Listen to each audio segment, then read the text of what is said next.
Graça e paz, meus irmãos. Abram as suas Bíblias no livro de 1 Coríntios, capítulo 7.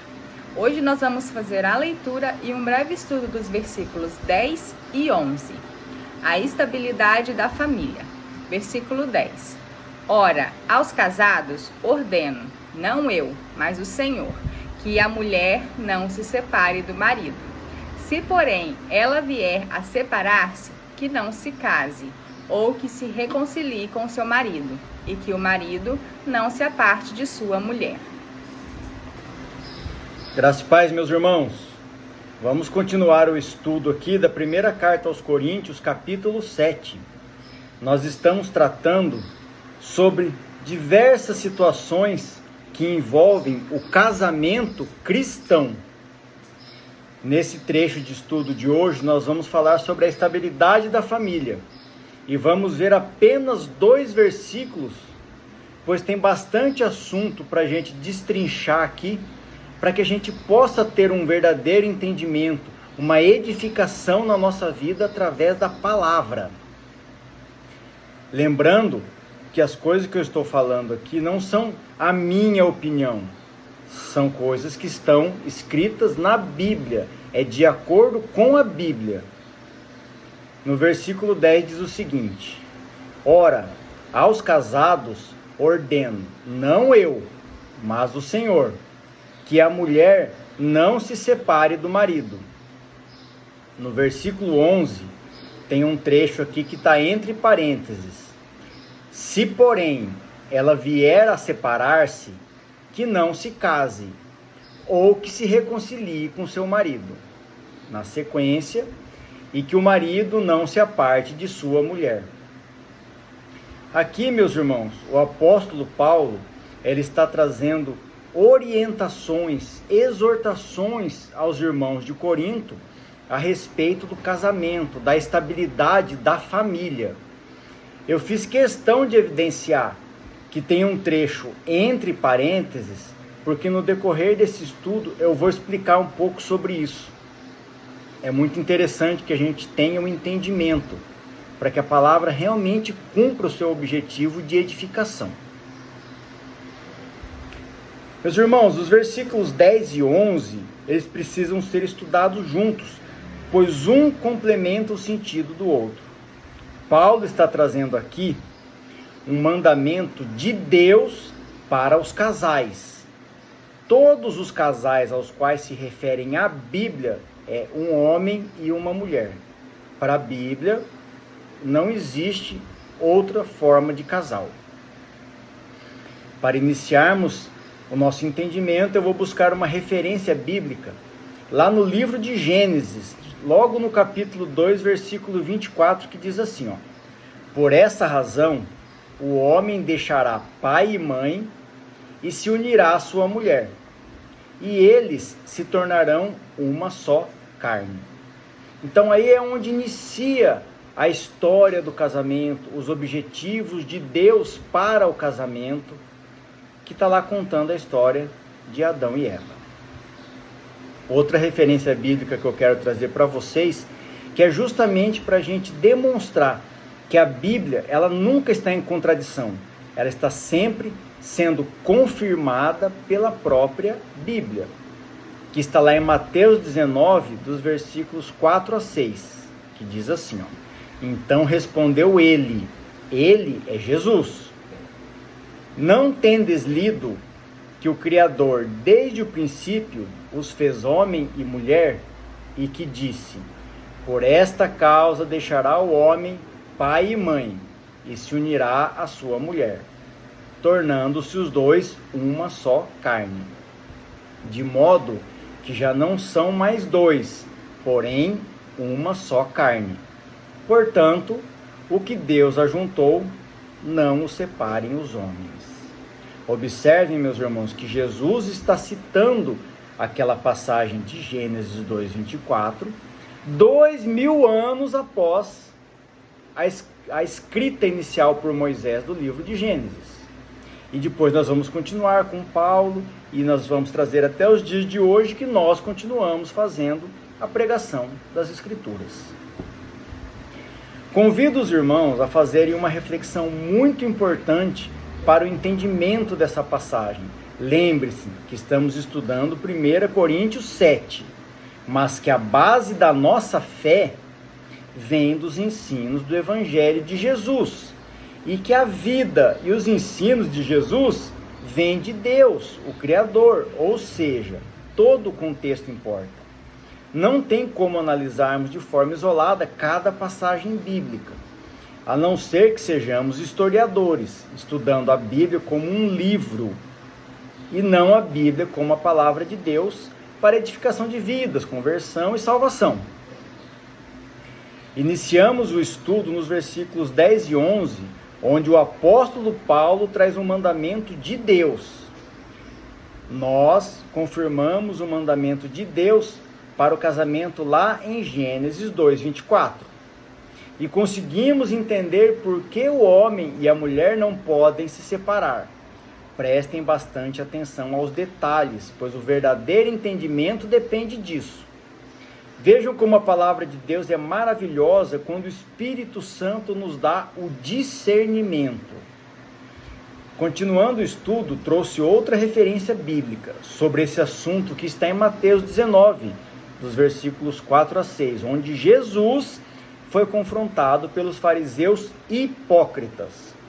Guardem muito bem essa palavra, hipócritas. Jesus explica a base histórica desse mandamento, citando Gênesis 2:24.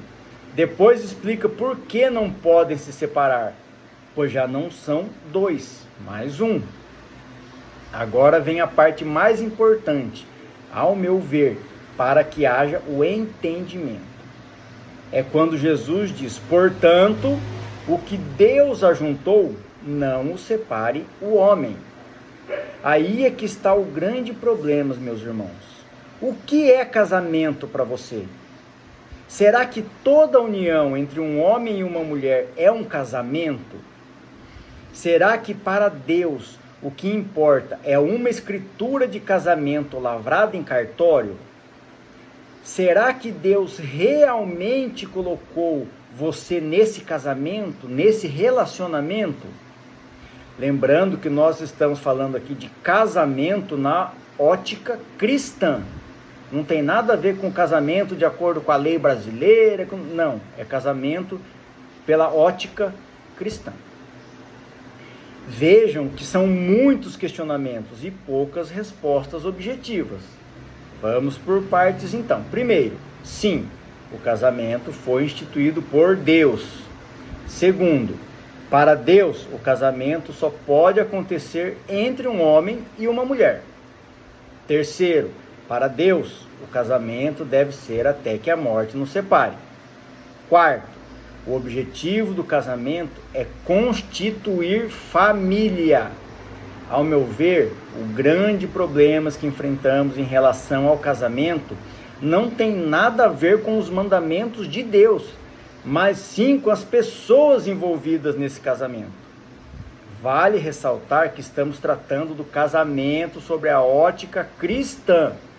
Então, se você não é cristão, nada disso vai fazer sentido para você. E quando nos consideramos cristãos, devemos viver conforme os mandamentos de Deus. Então, os mandamentos de Deus sobre o casamento, que foram confirmados por Jesus, e agora estamos tratando também através da carta de Paulo, são para cristãos. Mas a questão é: você é verdadeiramente cristão? Ou é simplesmente mais um crente meia boca? Ser cristão é conhecer a palavra de Deus e viver conforme os ensinos e mandamentos de Deus. Participar de cultos e missas, ter sido batizado nas águas, tanto adulto como criança, falar sobre Deus, nada disso faz de você um cristão. Para ser cristão, é preciso nascer de novo, ser nova criatura, se arrepender dos seus pecados, viver o processo de santificação, conversão, obedecer os mandamentos de Deus e não os líderes das instituições religiosas. Muitas pessoas estão se perdendo por causa disso. Elas vivem de acordo com o que as instituições religiosas determinam para a sua vida, mas esquecem o que está escrito e quais são os mandamentos de Deus. Leia a Bíblia. Não se trata dos rituais que você pratica e participa. Não tem nada a ver com dízimos e ofertas, muito menos com o que você diz sobre você mesmo. O cristão verdadeiro é identificado por suas atitudes, por ser um imitador de Cristo, por Jesus ser revelado nele através de suas atitudes. Se você é verdadeiramente cristão, então o seu casamento é sim uma obra de Deus na sua vida. Então conseguimos chegar até aqui e muitas coisas já foram esclarecidas. Mas ainda não acabou, vamos continuar. Nos versículos 10 e 11 diz assim, versículo 10: Ora, aos casados ordeno, não eu, mas o Senhor, que a mulher não se separe do marido. Versículo 11: Se porém ela vier a separar-se, que não se case, ou que se reconcilie com o marido, e que o marido não se aparte de sua mulher. Observem que no início do versículo 11, temos um trecho que está entre parênteses. Lembrando que eu uso como base para meus estudos a Bíblia na versão Almeida, Revista e Atualizada, a ARA. Eu quis trazer essa observação, pois acho muito importante para o entendimento e o aprendizado. Você sabe por que alguns trechos da Bíblia estão entre parênteses ou colchetes? O fato de 1 Coríntios 7,11 aparecer entre parênteses em algumas Bíblias, geralmente indica que a passagem ou parte dela não consta nos manuscritos gregos mais antigos e confiáveis da Bíblia, sendo uma adição posterior, encontrada em manuscritos menos antigos. Diferentes traduções da Bíblia usam parênteses, notas de rodapé ou colchetes para alertar o leitor sobre essas variações textuais. Vamos falar sobre a razão textual, sobre a escrita da Bíblia. Existem variações de manuscritos. A crítica textual, que é o estudo dos manuscritos antigos, para determinar o texto original mais provável, identificou que certos manuscritos omitem a parte que está entre parênteses, enquanto outros a incluem. A adição ou explicação. Acredita-se que a parte entre parênteses possa ter sido uma glosa, uma nota explicativa, adicionada por um copista posterior, que mais tarde foi incorporada ao texto principal em algumas cópias. E as traduções modernas. Muitas traduções modernas baseiam-se em manuscritos mais antigos, que não contêm essa frase. Nesses casos, os editores optam por colocá-la entre parênteses ou em nota de rodapé para indicar sua dúvida quanto à autoria original por parte de Paulo. Portanto, os parênteses servem como um indicador de transparência por parte dos tradutores, mostrando que há incerteza histórica e textual sobre aquela parte específica do versículo. Mas por que isso é relevante para o nosso estudo? Observem os versículos sem o trecho entre parênteses. Versículo 10. Ora, aos casados ordeno, não eu, mas o Senhor, que a mulher não se separe do marido. Agora o versículo 11, e que o marido não se separe da mulher. Nesse formato, observamos que para Deus, no tocante ao casamento, o mandamento é o mesmo para o homem e para a mulher. Ou seja, não se separem. Agora vejam o mesmo versículo com o trecho entre parênteses. Ora, aos casados ordeno, não eu, mas o Senhor, que a mulher não se separe do marido. Se, porém, ela vier a separar-se, que não se case, ou que se reconcilie com seu marido, e que o marido não se aparte de sua mulher. Já quando consideramos o trecho entre parênteses, observamos uma ênfase na mulher, trazendo um acréscimo sobre o mandamento de Deus. Será que então a Bíblia realmente é machista e prejudica a mulher? É claro que não, meus irmãos. Lembram que eu disse anteriormente que o problema não estava nos mandamentos de Deus, e sim nas pessoas envolvidas no casamento, tanto no trecho com o entre parênteses, como no trecho sem o entre parênteses, se você for verdadeiramente cristão, isso não afeta a sua vida e o seu casamento, pois esse detalhe se torna irrelevante. Haja visto que você vive um casamento cristão verdadeiro, que a sua união foi uma obra divina e que você nem sequer cogita a hipótese de se separar do seu cônjuge. Não por esse casamento ser a sua cruz, mas porque você vive esse casamento como um presente de Deus para a sua vida. Esse é o verdadeiro casamento cristão, um presente de Deus e não uma cruz para carregarmos. Meus irmãos, para concluirmos esse trecho do estudo, quero reforçar a vocês a minha opinião sobre casamento. Para mim, o casamento é um presente de Deus e não uma obrigação para a minha vida. Na minha opinião, se você não vive verdadeiramente como um cristão, se você não conhece a palavra de Deus e seus mandamentos, você não consegue aplicá-las na sua vida.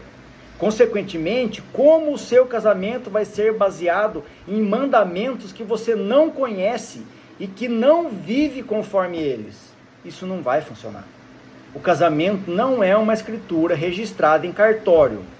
Isso é apenas um protocolo burocrático criado pelo homem para tentar manter uma ordem na sociedade. Inclusive, vou gravar um vídeo depois para explicar de onde surgiu o casamento no cartório e os motivos. De acordo com a Bíblia, tá? O casamento na Bíblia é uma instituição sagrada, criada por Deus, uma aliança permanente entre um homem e uma mulher, para formarem uma família, terem comunhão e se ajudarem mutuamente. É descrito como uma união para ser uma só carne e durar a vida inteira. Onde um deve, presta atenção, qual que é o dever? Amar, respeitar e ser leal ao outro, seguindo os princípios divinos de amor, fidelidade e respeito mútuo. Meus irmãos, esse assunto sobre casamento, ele vai longe. Esse capítulo 7 da carta de Coríntios são muitos versículos, e nesse estudo nós estudamos apenas o versículo 10 e 11, onde Paulo está tratando sobre o casamento. Convido vocês a continuarem acompanhando o estudo nos próximos vídeos que nós vamos postar no canal. Meus irmãos, lembrando, leiam a Bíblia. A verdade está na Bíblia. O conhecimento que você precisa e que vai te libertar é o que está escrito na Bíblia. Que tudo seja feito para a honra e glória do nosso Senhor Jesus Cristo. Amém.